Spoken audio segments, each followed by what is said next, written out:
காலை பிடித்தால் காத்தருளும் காளி.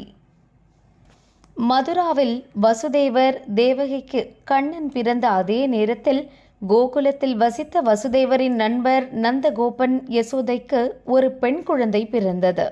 தேவகியின் அண்ணனான கம்சன் கண்ணனை கொன்று விடுவான் என்ற பயம் இருந்ததால் அந்த குழந்தையை வசுதேவர் நந்தகோபரின் வீட்டில் விட்டுவிட்டு அவருக்கு பிறந்த பெண் குழந்தையை எடுத்து வந்து விட்டார். கம்சனிடம் தங்களுக்கு பெண் குழந்தை பிறந்திருப்பதாக தேவகியும் வசுதேவரும் சொல்லிவிட்டனர்.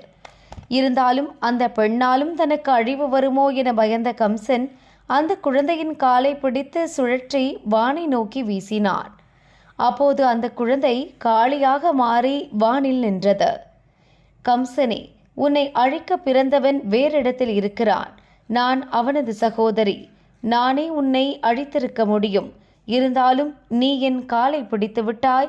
எதிரியாக இருந்தாலும் என் காலை பிடித்து விட்டால் அவனை பாதுகாக்கும் தாயுள்ளம் என்னிடம் இருக்கிறது. பிழைத்து போ என சொல்லிவிட்டு மறைந்து விட்டாள்.